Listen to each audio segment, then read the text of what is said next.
Hello everyone. So today we're looking at the IB Biology higher level specimen paper for theme A specifically. This is the second part to the video we released last week where we looked at the standard level. As I said, most students don't know about this, and this is the best preparation that you can do for your IB exams next year or in 2 years. So watch along, take a pen, some paper, think about the answers as you go, and let's get started. This is also great if you're doing standard level, as the questions will be a bit more difficult, but it's still great to practice. So let's get started with paper 1A, the multiple choice. So the first question is, what allows the movement of water under tension in the xylem? So as always, I'm going to count down to 3. You can pause here and think about it. So 3, 2, and 1. It's the cohesion of water molecules due to hydrogen bonding. Okay, some of you might think, well, I remember that it's also adhesion of water molecules to the xylem, and you would be correct, but none of the answers are stating that. So if we look at A, adhesion of water molecules to dissolved mineral salts, that's a lie, that does not happen. Mineral salts can dissolve in water, but they don't adhere to water. Then C, adhesion between water molecules, that's not a thing, that's just false. That's cohesion, right? So cohesion between water molecules. And then cohesion between water molecules and other polar substances is also just not, it's false, right? That's not the definition of cohesion, that's adhesion. So if D were adhesion between water molecules and other polar substances, such as the cells of the xylem, that would be correct. But that option is just not there, so the only valid one is cohesion between water molecules due to hydrogen bonding, and that allows the stream to go up the xylem, up the plant. Great. So on to the next. Which property of DNA explains how genetic information can be replicated accurately? Again, 3, 2, and 1. Well, the answer is complementary base pairing. All of the other answers make some sense, but it's not specifically for accurate replication. For example, B, the double helical shape. Well, that makes it different from RNA, right? Because RNA is just a single molecule. That gives it a lot of stability, but is not necessary for accurate replication, right? We also get accurate replication with mRNA, well, transcription, but it's still an accurate, somewhat of a replica. So it doesn't necessarily have to be a double helical shape. Then C, so 5' to 3' bonding. Again, that's just the way the DNA bonds. That doesn't necessarily mean it's replicated accurately. That's structural, right? And then D, DNA binding to histones is very important, and that has to do with making it compact enough to fit into the nucleus. Our DNA is huge, and so there's no way it would be able to fit into the nucleus of our cells if it were just let loose. So histones allow to pack it together. But again, that has nothing to do with accurate replication.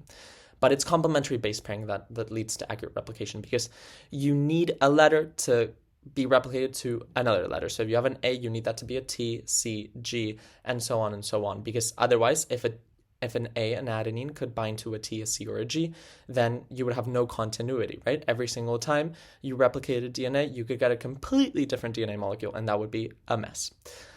So on to the next question. I'm afraid this one either you remember or you don't. There's not much thinking about it, but it's, how does the Miller-Urey experiment contribute to an explanation of the origin of life? So once again, 3, 2, and 1. Okay, so again, this, you can't really logic your way out of it. You can just make an educated guess if you remember. So the Miller and Urey experiment was an experiment where they were trying to figure out how life might have arisen, right, in the early Earth, and they basically took some tubes and simulated conditions such as lightning and high CO2, and they showed that organic molecules could arise from inorganic ones. So they saw that compounds that were similar to amino acids started to arise under these lab conditions, showing that potentially in early Earth this is how it might have happened, right? So under certain environmental conditions. However, it's just not true, right? That's what I mean with this question. It's just either true or not. They did not show that phospholipids form protocells. They also did not explain the synthesis of RNA, and it also did not show anything about evolution or LUCA, right? It was just looking specifically at whether inorganic molecules could lead to organic molecules. Amazing. So, next one. The image shows enveloped viral particles. What is the most likely composition of X? Okay, time to think. So, it's either membrane derived from the host cell, viral DNA, viral cell walls, or viral enzymes. Now think about what X is. I'll give you the name as a hint. It's the viral capsid. So 3, 2, and 1, and it's A. So it's most likely the membrane from the host cell. Why? So the viral capsid, remember how a virus works, right? It enters the host cell, so in our case, our cells. It then replicates its own genome and creates proteins. So in the meantime, it's creating loads of viruses from that initial one. And then it buds out of our cells, right, to spread to other cells. The way it does that is it uses our plasma membrane most times to create an envelope for itself, a viral capsid it's called, right? Viral DNA, again, is used to create these proteins. Viral cell walls, viruses are not cells, so they don't have cell walls, so that's just not true. And then viral enzymes, viruses can code for enzymes, but again, that's not the capsid, right? The capsid is the outer layer, which is derived from host cells most of the time. It basically takes a chunk of our plasma membrane and uses it for itself. So hopefully that's clear. As with anything, if you have any questions, leave them in the comments. I'd be delighted to answer. So, next one, this is super easy if you just use some common sense. So a dichotomous key was used to classify this arthropod. To which group does it belong to? Okay, so we start off at 1, antennae pointing forwards or sideways, and then depending on which one you pick, you get 2 options, right? So again, think about it, and 3, 2, 1. It's C. I think this one's fairly obvious. You can see that it has the antennae are pointing sideways, not forwards. So then you have to go to 3.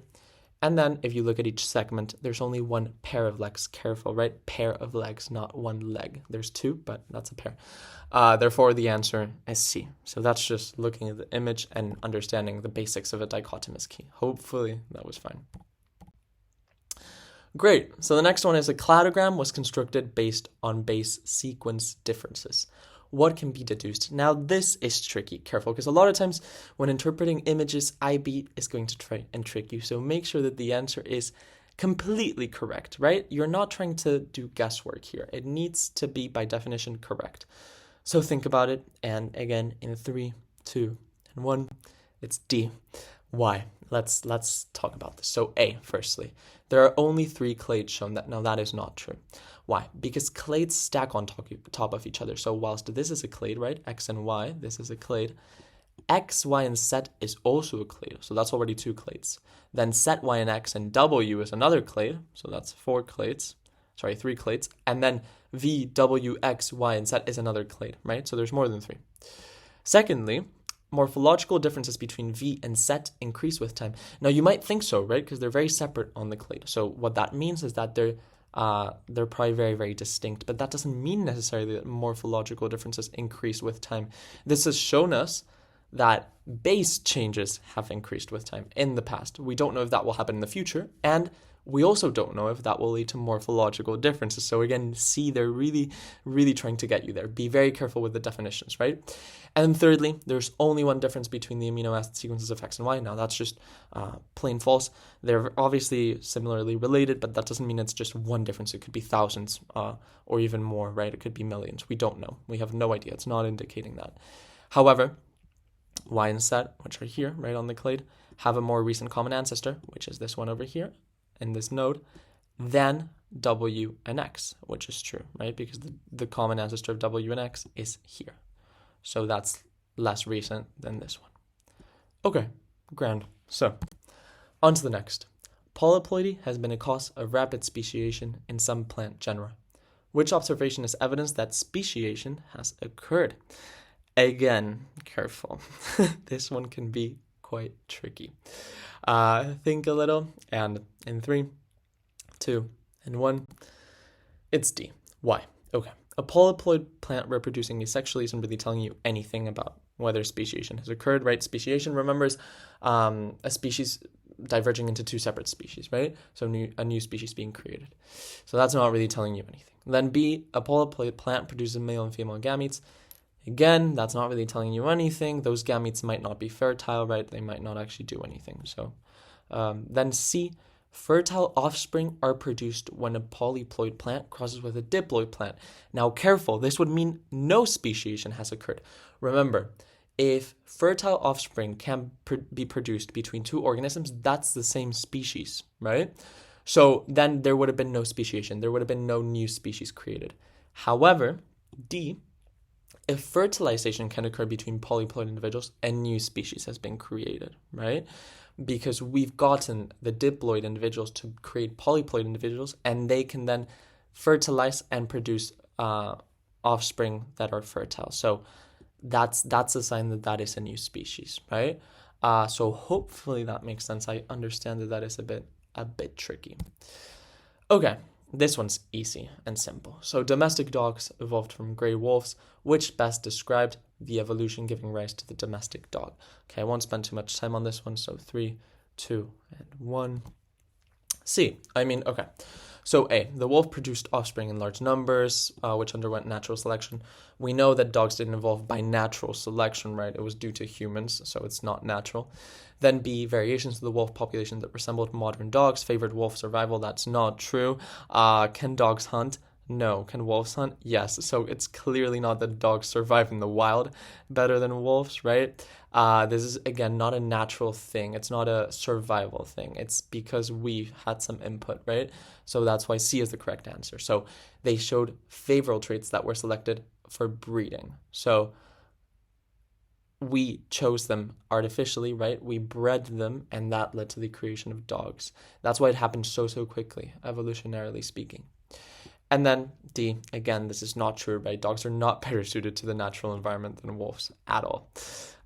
So yeah, hopefully that's clear. Okay, so moving on to paper 1B. First, we have some data analysis in HL in this case. In SL, there wasn't any for theme A, but we'll see more in the other themes, so don't worry. So this is an experiment where they, and listen carefully to this, so this is an experiment where they investigate the secretion of proteins by using radioactively labeled amino acids. So I'll guide you through this one since it's the first data analysis that we're doing. So on the y-axis, you have the location of radioactively labeled proteins as a percentage of the whole, right? And then here, you just have basically time, right? So what you can see is that over time, you get more protein in secretory vesicles, initially, you get more in the Golgi apparatus, but then that starts decreasing. And then the spike at the start, right, is in this thing called X. So first we have this thing X where all the protein is found at the start. So that should be a humongous clue. And then it decreases over time, right? So as it decreases, it's going to the Golgi. So that, again, should give you a clue. If you don't remember the organelles, then you won't be able to do this. But otherwise, you should be able to identify the organelle X, which is 3, 2, and 1, the ER, right? So proteins that are being secreted, you should know this, so we have proteins going to be secreted from the cell. It's normally produced in the rough ER, right, which is by the nucleus. So remember, proteins are synthesized in ribosomes, but there's free ribosomes and there's ER ribosomes. Proteins that are going to leave the cell, so be secreted, are normally produced in the ER, and proteins that are going to stay in the cell are produced in the free ribosomes that are just in the cytoplasm. So it makes sense that initially almost all of them are in the ER, then they move to the Golgi, and then finally to those secretory vesicles that can make them leave the cell. So hopefully that makes sense. So then it asks to explain the role of ribosomes located on X. Okay, I completely gave it away, but hopefully you remembered anyways. And as I said, they synthesize the protein, so that's what ribosomes do. And then also, as I said, the ones in the ER specifically make proteins that are bound for export from the cell, so for secretion, or insertion in the membrane. I didn't mention that, but yes, so either secretion or they're going to be embedded into the membrane. So that could be a sodium-potassium pump or an ATPase or any other protein really, an antibody as well, etc. Okay. So now, this is a purely technical question, super easy. Distinguish between the cells in the prokaryote rhizobium and the plant Fabaceae. I can't pronounce that, but again, simple, 3, 2, and 1. Okay, so it's basically asking you to distinguish between prokaryotes and eukaryotes, right? So the prokaryote will have circular DNA, the eukaryote linear DNA. The prokaryote will not have organelles, the eukaryote will. And the prokaryote will have 70S ribosomes, the eukaryote will have 80S ribosomes. I think that makes a lot of sense and should be very straightforward. So they give us this table of ratios, right, in different species. We have over here the ox, the human, the chicken, etc. And then we have different ratios of bases. So first, it's asking you to state one example of a purine. So now either you remember this or you can deduce it from the table, actually, if you're a bit perspicacious. So 3, 2, 1. Adenine and guanine. How? Well, they're giving you the ratios of purines to pyrimidines, right? And here you have different ratios. So if you compare here, for example, you can see that the ratio of purines to pyrimidines is 1, which is the same as A to T and G to C. And similarly here, 102, right? It's the same as A to T to G to C, right? And then if you just look at other ratios, you can most likely figure it out. So with that being said, that's just something you should know in the first place. So purines are adenine and guanine, pyrimidines are thymine and cytosine. Now it asks us to explain how these results falsify the tetranucleotide hypothesis. So hopefully you remember what that is. The name kind of gives it away. So 3, 2, and 1. Okay, so just as a recap, if you don't remember, the tetranucleotide hypothesis suggests that the bases are basically randomly distributed in the same number. So you would see ratios of 1 to 1 to 1 to 1, right? There would be the same amount of A, T, C, and G. Therefore, how do these results falsify it? Well, the only ratios that are 1 to 1 are A to T and G to C, first of all. And then the ratios of A to G and T to C are not 1 to 1 in any other organism. So that just completely disproves it, right? Basically, you can say a number of combinations to answer this question, right? Just as long as you mention different combinations where it's not the same, because according to the tetranucleotide hypothesis, it should all be 1 to 1 to 1, right? 1 to 1, 1 to 1, 1 to 1, 1 to 1. And that's just not the case. Okay, so now discuss how these results are consistent with the existence of LUCA. Think. Again, 3, 2, and 1. So, if there's one common ancestor that we all have, right, then it would make sense that we all have the same genetic code, right? If that common ancestor had 4 bases, then we would all have 4 bases. So that's one piece of evidence. So across all these different organisms, which are very different, by the way, yeast are very different to humans, the same 4 bases are conserved. Second of all, the patterns of ratios is very similar, well, ish, right? For example, for A to G, it's not that similar. Same with T to C, but for A to T and G to C, you get really, the ratios are basically the same throughout. And then the same complementary base pairing, right? So A always binds to T and G always binds to C. That's also suggesting that there's a common ancestor.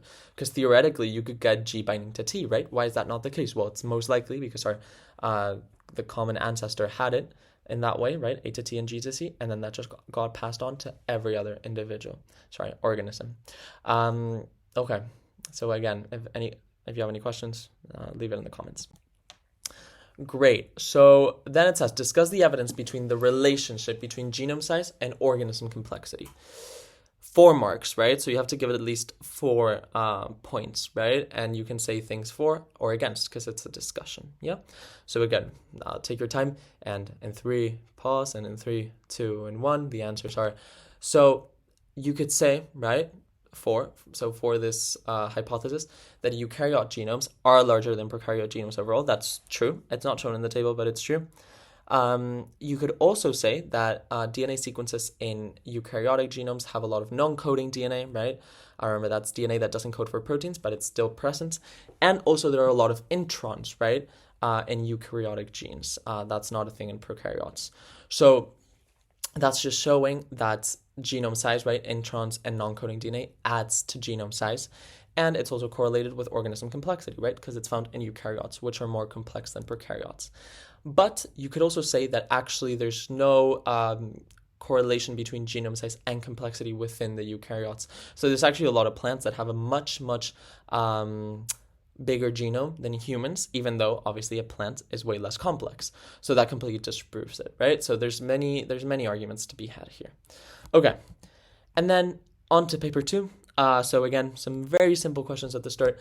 These are all in the standard level, so if you watch that video, you'll know these, and they're really easy. But state 2 membrane-bound organelles that are common to both plant and animal cells. We don't even have to wait for this, do we? Like 3, 2, and 1. There's a bunch, right? Most of them, except chloroplasts, are, and I gave it away again. I gave the next question away. I do this every time. These organelles are found in both cells. So you can name any of these. Just remember your organelles and remember what they do. Okay. One organelle that is found in a plant cell, but not an animal cell, as I just said. The chloroplast, right? That's the only one. And then one organelle common to prokaryotic and eukaryotic cells. And there's very few. So if you think about it, it's ribosomes and, well, the plasma membrane. You consider that an organelle, but most, IB does. But I mean, I think ribosomes is the obvious choice, right? Prokaryotes also produce proteins, so they also have ribosomes. Amazing. And on to the last question. So this one's a bit longer, which is describe the barriers that exist to hybridization between species. One last push and we're done. So think about it. Think about all the different types of barriers that you can think about, right? And again, in 3, 2, and 1. So barriers to hybridization, by the way, remember this is, right, one species hybridizing with another. So one species producing offspring with another. So why wouldn't we want that to happen, right? Well, because a lot of times most times actually the offspring that's produced is non-fertile, and that's very unproductive for a species evolutionarily. So first of all, courtship behavior, right? Courtship behavior, remember, there's birds which have mating dances and patterns and feathers, right, that are specific to their species to make sure that other species do not pursue fertilization, right? They don't pursue reproduction. Sorry, that's the word I was looking for. So courtship behavior is very complex and unique to a species. Second of all, rejection occurs if that behavior is not exhibited during courtship, right? So that makes you distinguish between a species and another. Obviously, as humans, we wouldn't think of reproducing with a bird, for example, but birds don't have the same level of societal difficulty and also cognition. So they require these behaviors, right, or patterns or visual aspects to be able to differentiate between species. Then there's species-specific egg fertilization. So a lot of species can't fertilize other species' eggs, which just is common sense, right? You might not have known that. Then also compatibility of the acrosome with the vitelline layer. Now this is actually quite specific, but the acrosome, remember, is in the sperm, right? It's the tip of the sperm, and it's required to pierce through the ovule, and the vitelline layer is the outer part of the ovule, like it's the plasma membrane of the ovule, so that needs to be compatible for the sperm to go into the ovule, right, so that fertilization can occur. And then also, as I said, a lot of hybrids are sterile, so it's an unproductive fertilization because those hybrids then can't reproduce, so they don't pass anything on they don't produce offspring, basically, right? And then finally, differences in chromosome numbers. So if you get different chromosome numbers and you try to reproduce, then the offspring will have an in-between, which a lot of times, as I said, is not fertile. And a lot of times they just die immediately, so the offspring aren't even viable themselves. So all of these things are different between species, right? Courtship behaviors, chromosome numbers, the acrosome, etc., to prevent species from hybridizing, because it's not a good thing for the most part. So yeah, okay. Hope that was a bit of a confusing explanation. I hope that was understood. Again, leave anything in the comments if you don't understand it. And next week, we'll be back for theme B, which will be starting with 2.1. So I'll see you then. Have a great week.